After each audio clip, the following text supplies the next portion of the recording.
merci énormément pour ta présentation et merci de montrer à quel point on n'était pas prêts. Tous autant que nous étions, que ce soit dans les familles, que ce soit aussi dans les institutions. Et puis merci d'avoir mis un peu du corps à ce que ça veut dire pour les gens quand les institutions ne sont pas prêtes. Parce que nous, on a pensé des plans, réfléchi des budgets, analysé des chiffres. Mais au milieu de tout ça, il y avait des gens, alors que nous, on va plutôt être en contact avec les personnes directement touchées par les consommations. Mais merci encore énormément d'avoir pu ramener toute la question des proches qui est encore un gros sujet à travailler. Et je pense qu'aujourd'hui, j'espère déclencher certaines choses. Donc, pour revenir effectivement à une présentation un peu plus institutionnelle, dire en quelques points ce qui est arrivé du point de vue de première ligne, ce que nous avons pu mettre en place, quelques éléments sur ce qu'on en retient, et puis quelques éléments sur ce qu'il nous reste à faire parce que on n'est pas encore au bout de nos peines, comme ça a pu être très bien illustré jusqu'à maintenant. Je vous l'ai dit, on change d'ambiance. Quelques chiffres, vraiment, on voit le creux, c'est le Covid, en gros, au niveau des passages en salle de consommation, et on voit directement un pic et une accélération pour revenir au plus haut historique, et puis dire que cette augmentation, elle est due à la consommation de crack. On voit la consommation 2011-2019, en gros, il y a 18, il y a assez peu de changements, et tout d'un coup, une consommation exponentielle en 3 ans qui correspond effectivement avec les dates que tu as mentionnées. Sur ce changement entre des gens qui consommaient un peu de manière artisanale, c'était fabriqué à la maison, jusqu'à l'arrivée du crack tout près qui a amené cette explosion.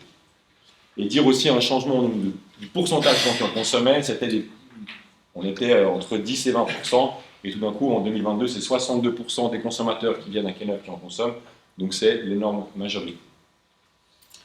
Dire aussi, c'était mentionné, des fois il est fatigué, il s'endort, que ce n'est pas des consommations généralement exclusives, qui vont avec d'autres produits, notamment héroïne, dormicum, et que ça entraîne une augmentation globale des consommations. Ce n'est pas que le crack qui vient, c'est vraiment un problème qui rejaillit sur les autres produits aussi. Et puis, je crois que c'est mon dernier graphique, et après je vous lave avec ça. Dire que les consommations compulsives, en tout cas chez nous, elles concernent en guillemets peu de personnes. C'est-à-dire que ce n'est pas l'ensemble des personnes qui va surconsommer. Là, on voit les 50 personnes qui ont consommé plus sur l'année 2022, si je ne dis pas de bêtises, et on voit que ça descend relativement vite. Donc c'est aussi de faire attention à cette histoire de tout le monde ne surconsomme pas. Il y a quand même des gens qui consomment encore de manière épisodique, même si certains, et ça a été très bien illustré, tombent dedans très très fort. Ce qui est arrivé, et puis ça a été extrêmement bien expliqué, c'est vraiment cette déstructuration. Déstructuration déjà du marché. C'était un marché qui était celui de la cocaïne en fait, et du bicarbonate, qui sont les deux substances les plus disponibles à Genève, à peu de choses près. Et qui tout d'un coup a vraiment changé avec des gens qui ont commencé à fabriquer de la galette toute prête, et puis ça a amené des violences aussi parce que les vendeurs étaient différents, aussi parce que l'équilibre à ce niveau-là était différent. Vous avez peut-être suivi les chiffres qui sont sortis, notamment sur les analyses d'eau usée, où donc on est déçu à Genève parce qu'en fait on n'est pas les premiers, c'est Zurich et Lausanne. J'essaie de rassurer tout le monde en disant qu'on est en train de rattraper notre retard et qu'a priori on s'en fout un peu en plus. C'est pas une compétition, mais surtout de dire que ce qui existe à Zurich, ce qui existe à Lausanne, c'est des marchés qui sont relativement stables depuis longtemps de consommation du crack parce qu'il est préparé par les personnes et que ce qu'on a vécu à Genève, c'était vraiment une déstructuration avec cette arrivée de la galette toute prête et puis différents acteurs qui sont venus amener ça. Et je ne vais pas revenir là-dessus parce que ça a été magnifiquement illustré avant, déstructuration de l'équilibre des personnes qui étaient parfois précaires avec des épisodes de consommation qui pouvaient exister, avec des situations qui étaient plus ou moins stables, des vies de famille ou pas, des traitements de substitution ou pas, des maisons ou pas, mais des choses qui tenaient à peu près. Et puis cette consommation, ça a été très bien dit par Mélanie en introduction, qui vient vraiment accélérer des phénomènes de précarisation et de déséquilibre des situations. Et ce qui nous a mis beaucoup en difficulté dans les différentes institutions et premières lignes également, avec cette difficulté à être en contact avec des personnes avec lesquelles on avait plus ou moins réussi à construire une relation relativement stable.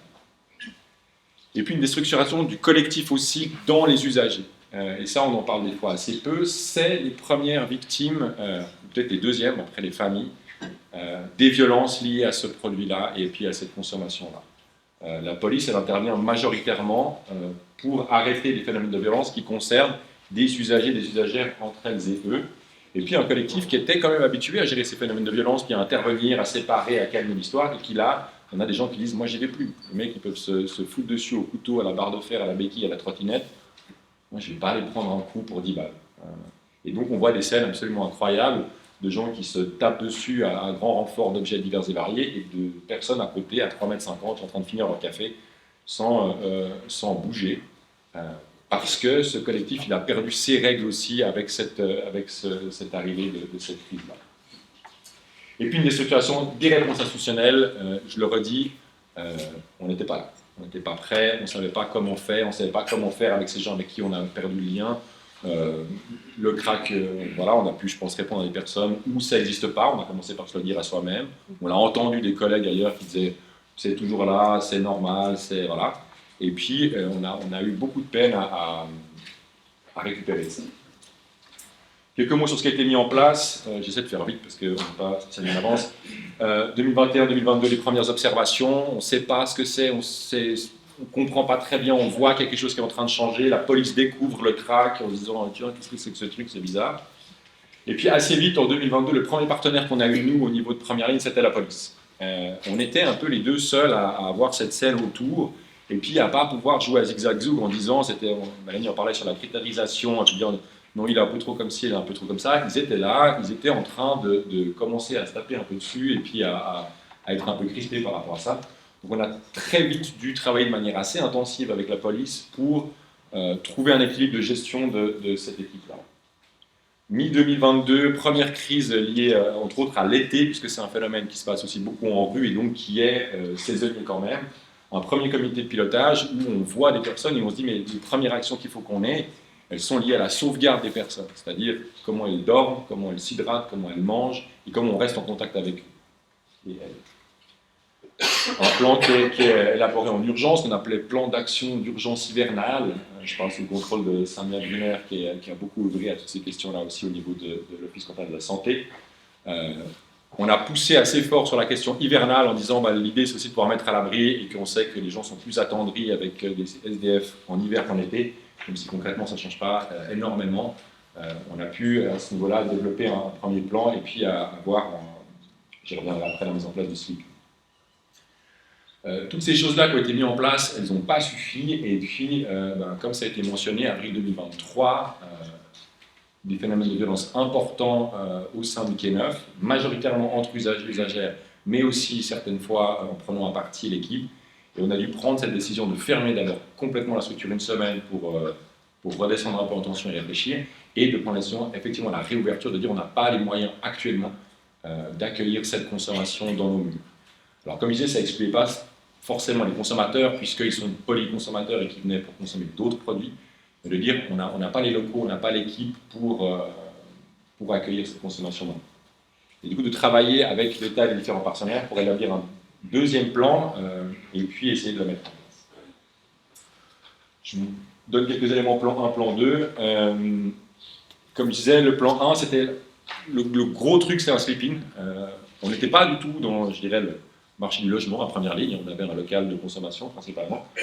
Mais on s'est vraiment rendu compte que les personnes devaient pouvoir se reposer et qu'elles étaient, pour des questions de critères aussi, exclues de la plupart des autres hébergements, puisque la consommation y étant interdite, ils rentraient, mais quand ils ressortaient pour consommer, ils ne pouvaient pas y revenir. Quand ils se faisaient attraper avec du matériel sur eux, ils se faisaient exclure, et du coup, on devait pouvoir proposer quelque chose.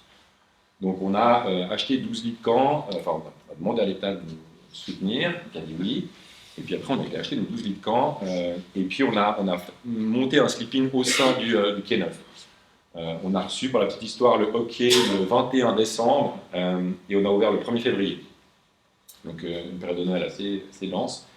Et puis on a ouvert dans nos murs, parce que le seul truc qui est plus dur à trouver, le truc le plus dur à trouver à Genève, c'est des mètres carrés. Donc on a ouvert là où vous pouvez aller, c'est-à-dire chez nous. Développer la présence de rue, comme ça a été dit, c'était assez important parce qu'il y avait de plus en plus de gens qui étaient à l'extérieur avec lesquels on n'avait pas de contact et il fallait pouvoir y aller. Distribuer des repas et des boissons parce que les gens perdaient 15-20 kilos en 15 jours. Et puis donner accès au matériel qui était à l'époque pas disponible, c'est-à-dire des pipes à crack stériles parce que même si on n'est pas dans des phénomènes d'injection, il y a quand même l'hépatite C qui se transmet entre autres assez bien dans ces situations-là. Et puis, mandater, je l'ai mis en vert parce que, un, c'était pas directement nous qui l'avons fait, et deux, c'était vraiment très important, mandater Addiction Suisse pour faire une étude sur concrètement qu'est-ce qui est en train de se passer. Et ça nous a aidé à comprendre le phénomène, ça nous a aidé à comprendre que, par exemple, le crack de rue a la même pureté en termes de taux de cocaïne que le crack basé. Ça nous a aidé à changer aussi la présentation et puis surtout à aller argumenter pour le développement des différentes actions. C'était porté à l'époque à 100% par nous, on était un petit peu tout seul quand même, et puis financé à 100% par le département de la santé. Une année plus tard, deuxième plan, on est dans quelque chose d'un petit peu différent, où on se dit, OK, il faut qu'on ait les moyens d'ouvrir une salle dédiée à la consommation de crack, de renforcer énormément le projet d'hébergement et stabilisation, je ne vais pas m'étendre puisque Valérie parlera un peu mieux que moi, mais de dire qu'il faut une deuxième étape après le stripping pour travailler différemment.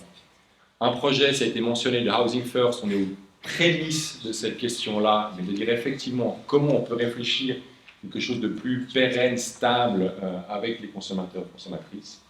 Renforcer encore la présence de rue, renforcer les ateliers d'occupation. Le seul produit de substitution qu'on a actuellement qui fonctionne vraiment, c'est l'occupation.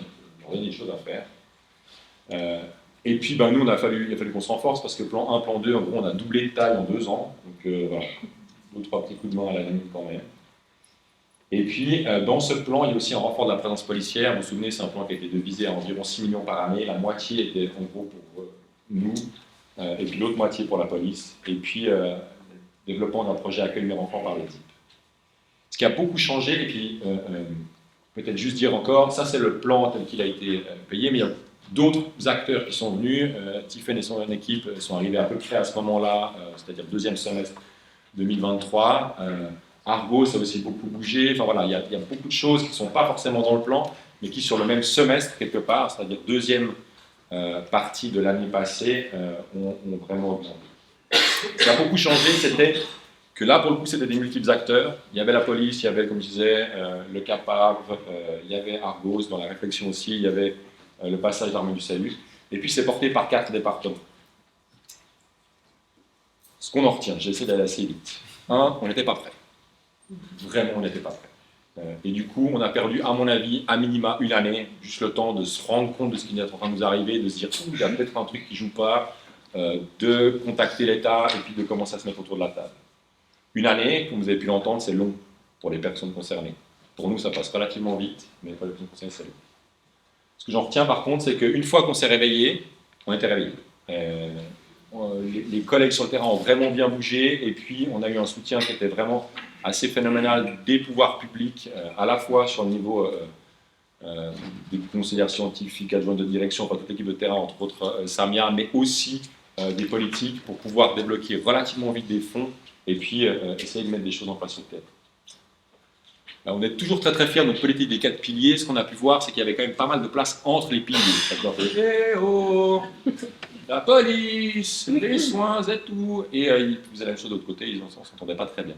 Donc, c'est super, les 4 piliers. Il faut travailler beaucoup plus proche, il faut qu'on se connaisse, il faut qu'on aille vite, il faut qu'on comprenne vite, qu'on arrive vite à mettre en place des systèmes de récupération de données, de ce qu'on vit et de ce qu'on peut mettre en place chacun de notre côté. Parce que là aussi, on a perdu, à mon avis, beaucoup de temps. Ce que disait Jean-Félix en introduction, c'est fortement vérifié. Je pense qu'on n'a pas laissé cette crise aller au compost, comme l'aurait dit Churchill, qui avait été là en 2024. Et que du coup, on est vraiment en train de travailler beaucoup mieux ensemble, de comprendre ce que font les uns et les autres. Je disais, ça a commencé très fort pour nous avec la police, ça s'est enchaîné avec la question des soins, on est rentré fort dans le réseau précarité au sens large. Et ça, c'est vraiment très important et très intéressant. Et puis, un important temps de travail avec les médias et les politiques, et qui n'est pas à sous-évaluer. On a des sous parce que les politiques nous en donnent parce qu'ils ont la trouille. C'est assez simple.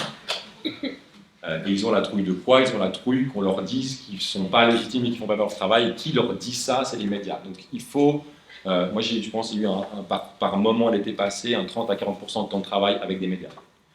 À expliquer, à redire, à faire visiter, à dire, ah bah tiens, à lui, je lui donne les tournées de rue, à eux, je leur donne l'hébergement, à eux, je leur propose un petit sujet sur la distribution de nourriture, ah bah tiens, ça a déjà été fait, qu'est-ce que vous prenez, voilà. Et à travailler dans ce milieu-là parce que ça permet d'informer la population générale, ça permet d'informer les médias et ça permet de faire arriver cette thématique sur le bureau du Conseil d'État. Nous, tout seuls avec nos convictions et notre travail, on n'y arrive pas. Et du coup, ce qu'on en a obtenu, c'est un fort soutien de la population, notamment des riverains, qui nous ont fortement soutenus dans ce débat-là. Et puis des instances politiques, il y a des fonds qui ont été développés. Si vous vous souvenez du débat budgétaire de décembre l'année passée, il y avait 30 millions de coupes, il y en a 3 qui ont été remis, 6 qui ont été remis, c'est ceux du plan TRAC. Tout le reste est passé à l'as.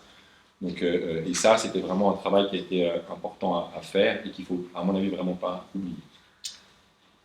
Ce qu'il nous reste à faire, c'est mettre en place le plan TRAC 2, parce que c'est super de recevoir plein de sous, mais après, il y a quand même un peu de boulot, notamment sur la création de l'extension et toutes ces questions-là.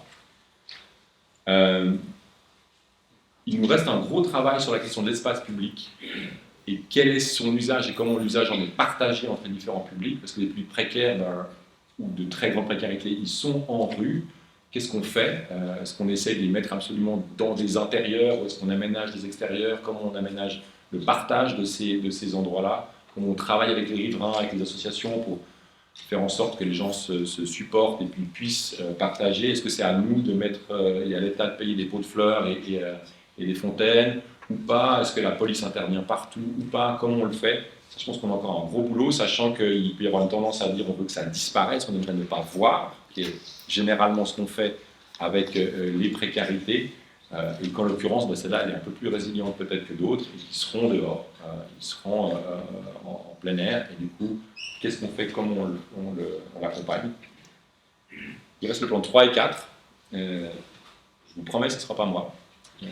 Non, il y a d'autres choses à faire. Je pense que ça a été très bien dit avant. Je pense qu'il y a un plan, des choses à mettre en place pour les croches, des choses à mettre en place pour l'occupation, des choses à mettre en place pour des choses sur le plus long terme, des plans à mettre en place sur l'aménagement de l'extérieur. Il y a beaucoup de choses qui restent à faire et qui ne sont plus dans le domaine de la première action liée à l'urgence. On commence à avoir un système qui, à mon avis, tient la route entre la médecine de rue, entre les hébergements, les mises à l'abri d'urgence, l'extension qu'on va pouvoir avoir nous.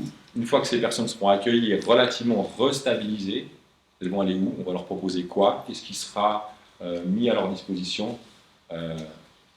Affaire à suivre. Et pour les étudiants et étudiantes dans la salle, il y a de quoi investir les champs et d'études et surtout d'action. Mettre en place des outils de pilotage et de suivi et de collaboration qui augmentent la réactivité. On a pris cher, il faut qu'on mette des choses en place qui soient cohérents, qui marchent et qui fassent en sorte que la prochaine fois, on réagisse un peu plus vite. Le grand spectre qu'on a tous un peu dans le coin de la tête, c'est la question de la crise des opioïdes aux États-Unis. Si c'était les opioïdes qui étaient arrivés par le crack, on avait des centaines de morts à ce niveau de réactivité-là. Donc, quelque part, on a eu du bol, que ce soit un stimulant. Je pense qu'il faut qu'on mette des choses en place pour prendre moins cher le prochain coup. Et puis, et je finirai là-dessus, pour être réactif, il faut des ressources. Si on a pris aussi cher, si on a eu autant de temps, c'est que ça faisait des années qu'on graillait sur toutes les marches, que personne n'avait de marche nulle part, ni à l'hôpital, ni à première ligne, ni à la police, ni à Argos, ni nulle part. Et que du coup, le temps qu'on récupère ces marges-là, déjà on l'a fait un peu tout sur notre temps, y compris privé et familial.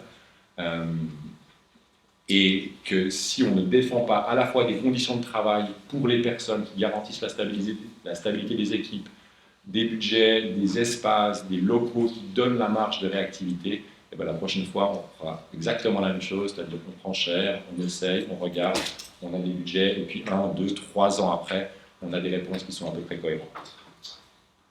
Voilà. Merci beaucoup.